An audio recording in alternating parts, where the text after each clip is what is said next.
Guys, this is us. Come on. Vamos. Vamos, Checo. Es completamente oficial. Sergio Pérez queda fuera de Red Bull Racing. Fueron 4 temporadas muy positivas para ambas partes, aunque queda una incógnita en todo esto. ¿Por qué se dio su salida de esta manera? Quiero dejar bien en claro que yo siempre fui neutral al momento de hablar de Checo Pérez y los austriacos, porque jamás se colocó al equipo de la bebida energética como villano, ni tampoco a Max Verstappen como hacían otros canales. Hay infinidad de videos que prueban este punto. Jamás se alimentó el tema del supuesto sabotaje y todas las teorías conspiranoicas. Dicho todo esto, tengo que decir que el día de hoy, el manejo de los austriacos hacia Pérez dejó bastante que desear, hablando de la campaña que acaba de terminar. Y es que lo que hicieron en 2024 el piloto mexicano es bastante injusto, dando como resultado una salida que no está para nada a la altura de lo que llegó a dejar en su paso por Red Bull Racing. Para todo esto voy a aclarar que esto es solo una opinión, pero fundamentada con hechos y ciertas declaraciones de otros protagonistas que estuvieron también en medio de todo este torbellino que azotó a la organización de Austria. Sin más que agregar, vamos a este video de opinión de Manu Sports. Como sabemos, se dio esta salida abrupta por parte de Sergio Pérez, aunque era un rumor que estaba corriendo desde las últimas carreras de 2024. Una situación que se estaba manejando. Con la salida del mexicano se espera que Lawson tome el asiento que queda libre, aunque esto al final no solucionará nada de lo que está viviendo el equipo que dirige Horner, porque en este caso, debo de decirlo, Checo realmente no es el problema. Solo fue un chivo expiatorio ante toda esta situación. El culpable seguirá en la organización porque simple y sencillamente es el CEO de la división de deportes de Red Bull. Como ya lo hemos hablado en el video que explica todo esto, Oliver Mintzlaff fue responsable de perder a los pilares más importantes de los toros en solamente 2 años. Aunque hoy nos enfocaremos en lo que pasó a partir del inicio de la campaña anterior. Si quieres ver el otro análisis lo dejaré al final del video. Continuemos con la explicación. Con esta salida solo se maquilla un declive que no se detendrá, porque no tienen elementos para hacerlo, para parar todo esto. Es una bola de nieve que ya se está haciendo gigantesca, pero va mucho más allá que solamente los pilotos. Lo peor de todo es que para cubrir al responsable directo señalaron a un corredor que les dio bastante en estos años y le dieron una salida que no merecía. Fue injusto que se fuera por la puerta de atrás. La verdad es que Pierre Gasly es quien debió de haber tenido mucho mejor desempeño en el desarrollo del auto. Desde el momento en el que Red Bull sabía de la salida de Newey, que se estaba dando a inicios de 2024, se le dio todo el poder de desarrollo a su director técnico. Pero al ser el concepto de quien en ese momento todavía era su jefe de diseño, evidentemente no tenía el conocimiento necesario para encontrar esos puntos que pudieran llegar a ser explotados para incrementar el rendimiento. De hecho, en esos primeros meses, Newey llegó a comentar que no estaba nada de acuerdo con la dirección que estaban tomando en la evolución del auto. Gasly se iba completamente al contrario de lo que llegaba a opinar el británico. Las consecuencias de eso fueron catastróficas para quienes todavía eran los campeones mundiales, y es que el impacto negativo fue inmediato.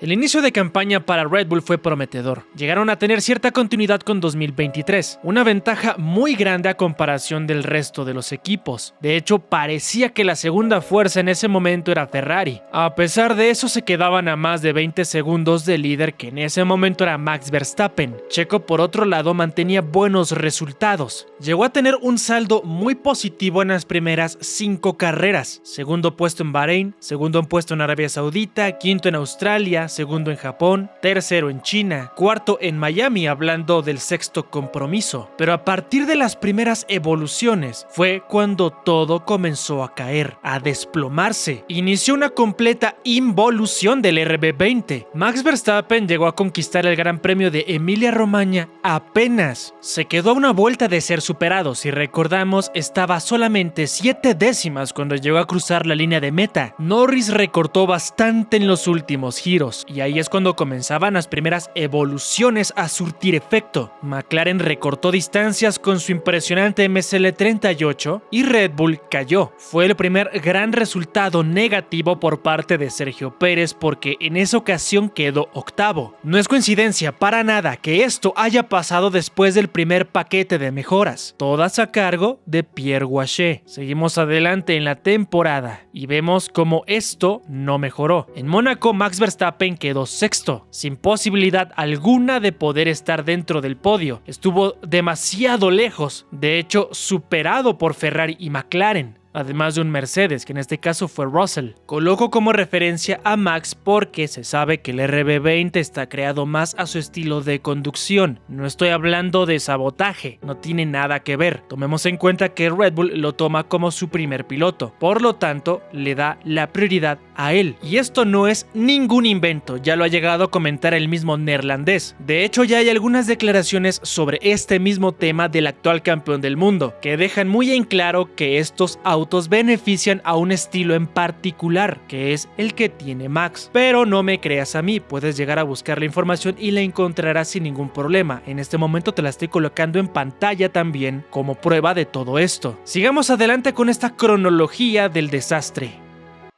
Seguimos adelante con resultados algo engañosos para el equipo de Red Bull, porque en Canadá Verstappen rescató el resultado en una carrera que se había dado en condiciones de lluvia, y sabemos perfectamente del desempeño del neerlandés en estas condiciones. Una prueba fue lo que pasó en Brasil, por ejemplo, este año. Fue gracias a esas condiciones mixtas que pudo conseguir la victoria, pero una vez más esa situación de no llegar a ser la fuerza dominante absoluta como sí lo hicieron en 2023. 3 segundos de distancia con quienes estaban haciendo un gran trabajo de mecánica y aerodinámica. McLaren quedaba segundo una vez más. Esto sucedía con uno de los primeros fines de semana en donde Checo comenzó a sufrir bastante con la conducción. Una de sus grandes debilidades en todo el 2024 fue sufrir y muchísimo con poder colocar en temperatura los neumáticos. Para el siguiente fin de semana volvieron a sufrir los Red Bull, porque a pesar de que se llevó una victoria más Max Verstappen, se quedó a solamente 2.2 segundos de Norris, hablando del cierre de la carrera, sin mencionar que perdieron la pole position porque el McLaren se quedó en la primera plaza. El MSL38 ya comenzaba a dar chispazos, pero a pesar de los esfuerzos de Red Bull estaban siendo superados de manera clara en la carrera evolutiva. Ahí se volvió a repetir la misma diferencia, con el neerlandés en primera plaza y Checo octavo. Vuelvo a decir, esto no es ninguna coincidencia. Como sabemos, las primeras mejoras llegan en Emilia-Romagna, pero el paquete completo lo llegan a tener en España. Es una tendencia que siempre se ha dado en la Fórmula 1 y fue justamente a partir de ahí cuando el año de los toros comenzó a tambalear. Las cosas se tienen que decir, el director técnico sencillamente no entregaba soluciones. Y a pesar de que todo era maquillado por Verstappen porque estaba haciendo un control de daños correcto, la verdad es que comenzábamos a ver ciertas cosas que hacía mucho tiempo no se hacían presentes, con un RB20 que estaba rozando el top 5. En alta carga aerodinámica llegaban a tener un déficit muy importante. No fue coincidencia que en Austria llegaran a tener una quinta posición. En Hungría otra quinta plaza y daban cierto giro en algunos momentos. Gran Bretaña segundo Verstappen, Países Bajos segundo también. Pero ten presente un dato muy importante y es que ese auto está hecho para Max. Sergio Pérez necesitaba adaptarse y readaptarse a las evoluciones. Es un auto con un tren trasero mucho más nervioso, por lo que su confianza era nula. En el pasado, cuando Newey estaba disponible, llegaba a conseguir cierto equilibrio, por llamarlo de alguna manera. Seguía dándole más armas a Verstappen, pero no dejaba desprotegido a su otro corredor, algo con lo que Waché no supo lidiar. Coloca esto en perspectiva. llegan nuevos componentes dirigidos a uno de los dos pilotos, como te acabo de mencionar, y estos no terminan por ayudar al incremento del rendimiento para el que estaban diseñados. Ahora imagina las consecuencias negativas que le iban a ocasionar al corredor que no estaba acostumbrado al estilo de conducción y que además de todo debía de lidiar con el bajón de nivel que estaba teniendo su auto, una combinación desastrosa. Pero a pesar de eso, no entregó resultados que estuvieran fuera del rango si nos ponemos a analizarlo, todo con el contexto que te acabo de mencionar. Te voy a dar 3 ejemplos. En Hungría, como te dije, Max terminó quinto. En esa misma competencia, Checo finalizó séptimo, 2 puestos por debajo. En el Gran Premio de Bélgica, Verstappen terminó cuarto y Checo séptimo, 3 puestos por debajo. En Países Bajos, donde Max realmente sorprendió porque no se esperaba que llegaran a tener ese rendimiento después del parón de verano. El piloto de casa consiguió la segunda posición y Checo sexto, lo cual tampoco está tan mal, tomando en cuenta todo lo que te estoy mencionando. De hecho, ya empezaba a adaptarse un poco mejor el mexicano. En Italia, por ejemplo, Max terminó sexto, Checo octavo. No había tanta diferencia. Y en Azerbaiyán, de hecho, el número 11 de la parrilla fue superior todo el fin de semana a su compañero de equipo. Estuvo al borde del podio, aunque al final sabemos qué fue lo que sucedió con ese accidente con Carlos Sainz. Y es aquí el punto de inflexión. Para empezar, el auto ya era un desastre. No competían por los puestos de premiación, era evidente. Luchaban fin de semana a fin de semana para estar dentro del top 5. Y hablo de los dos corredores. Esto consecuencia única y exclusivamente del director técnico. Y en la etapa final de la campaña, la organización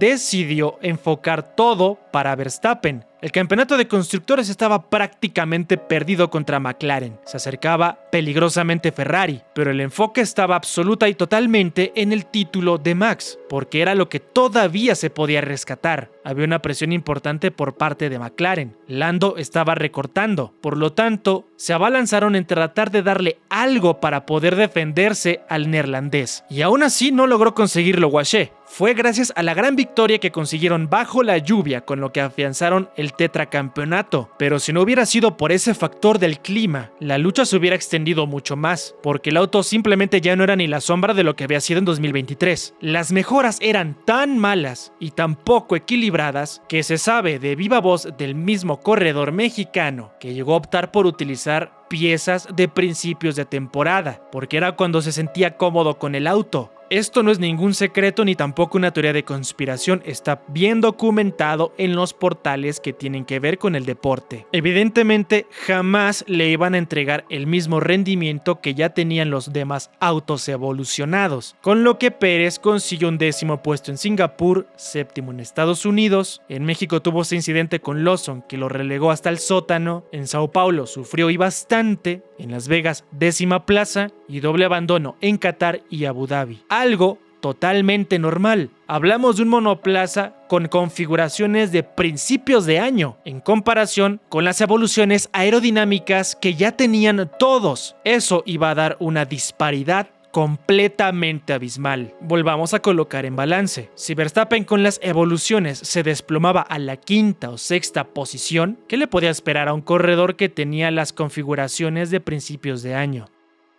Y esta no es una situación de héroes o villanos, se trata de una pésima gestión de crisis después de la salida de Newey. Directamente podemos llegar a señalar a Pierre Guaché, porque es el director técnico, es quien le debe de dar recursos a sus dos pilotos, responsable de darles un auto lo suficientemente competitivo para estar a la altura de las exigencias que se les hace, pero no fue el caso. Es cierto que Pierre tiene ese porcentaje de culpa por 2024, pero hay alguien que tiene todavía mucho mayor injerencia y a quien están tratando de escudar. La determinación de no haber hecho nada por renovar a Adrian Newey en su momento, y quien de hecho creó una tensión interna importante, fue Oliver Mitzlaff. Este hombre es jefe de Christian Horner y también de Helmut Marko, culpable de otra baja como lo es Jonathan Whitley, exdirector deportivo, y Will Courtney, jefe de estrategias, los pilares que decidieron dejar la organización después de que Mitzlaff fuera nombrado. Nada es coincidencia. De hecho, hasta podríamos llegar a decir que Guaché es otra víctima víctima de todo esto, expuesto innecesariamente, porque evidentemente Mítslav debía de quedarse con lo que había elegido. Y es así como esas determinaciones condicionaron todo el año, señalando injustamente a quien menos tenía la culpa de todo esto. A Sergio Pérez lo colocaron como la imagen del fracaso, algo que no merecía, en especial después de todo lo que logró con la organización y el gran papel que estaba entregando desde que llegó al equipo de los Toros. Como te mencioné, esto va más allá que solamente un cambio de pilotos, y será evidenciado en la próxima temporada. Veremos si Watchel logra entregar un auto diferente, porque se habla de que cambiarán completamente el concepto, evidentemente con la apuesta de que sean competitivos para defender el título de Verstappen y también buscar ese campeonato que se les escapó esta campaña. Ahora el francés tendrá toda la responsabilidad de poder entregar un auto equilibrado para Max y para quien lo acompañe a partir de 2025, ya sea Lawson o Tsunoda. La realidad es que Checo no merecía esta salida. Le dio bastante a la organización, fue pieza clave para 2021, y quien me quiera decir que no, solamente con una palabra le doy fuerza a este fundamento que es innegable: Azerbaiyán. Si no hubiera sido por lo que ocurrió en Bakú en 2021, esos puntos hubieran quedado para Hamilton. Por lo tanto, no hubiéramos tenido esa definición en Abu Dhabi. Tuvo un gran desempeño en 2022, haciéndole frente siempre a los pilotos de Ferrari que amenazaban a la organización, a pesar de que fue totalmente infravalorado por gran parte de la prensa. Lo habían colocado ya de inmediato por debajo de ambos pilotos escarlata, y siempre demostró estar a la altura. Si hubiera tenido más apoyo a esa campaña, posiblemente hubiera sido subcampeón desde el 2022, algo que sí ejecutó en 2023, pero este año una guerra interna destrozó al equipo. Sergio Pérez al final merecía una salida digna, y no un 2024 en donde todos lo señalaron. A mí me sorprende y bastante que hayan protegido todavía más la imagen de Ricciardo en su momento que la del mismo Checo.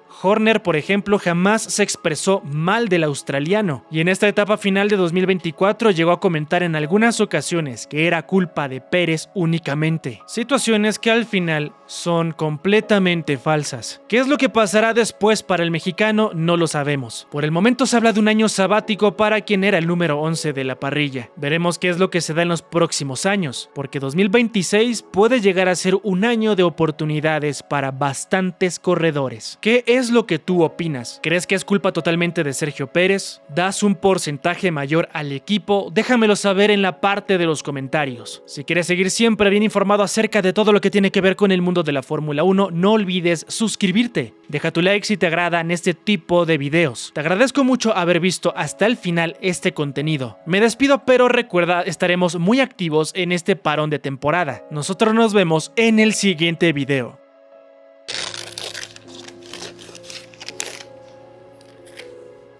Yeah, I remember this one. He's been a great teammate to me. As you can see, of course, also in this picture, you know, without his help, of course, in that race, that wouldn't have happened. So I will always be thankful, you know, to him for that. But I think what has been the really most important thing is that it's always been just really enjoyable, straightforward, honest. And that's not many times, you know, that you will have a teammate that, you know, can say all these things about. So I've been very thankful to Checo also just as a person, you know, not as a teammate. It's been really nice to work with. Oh, Checo is a legend. Absolute animal.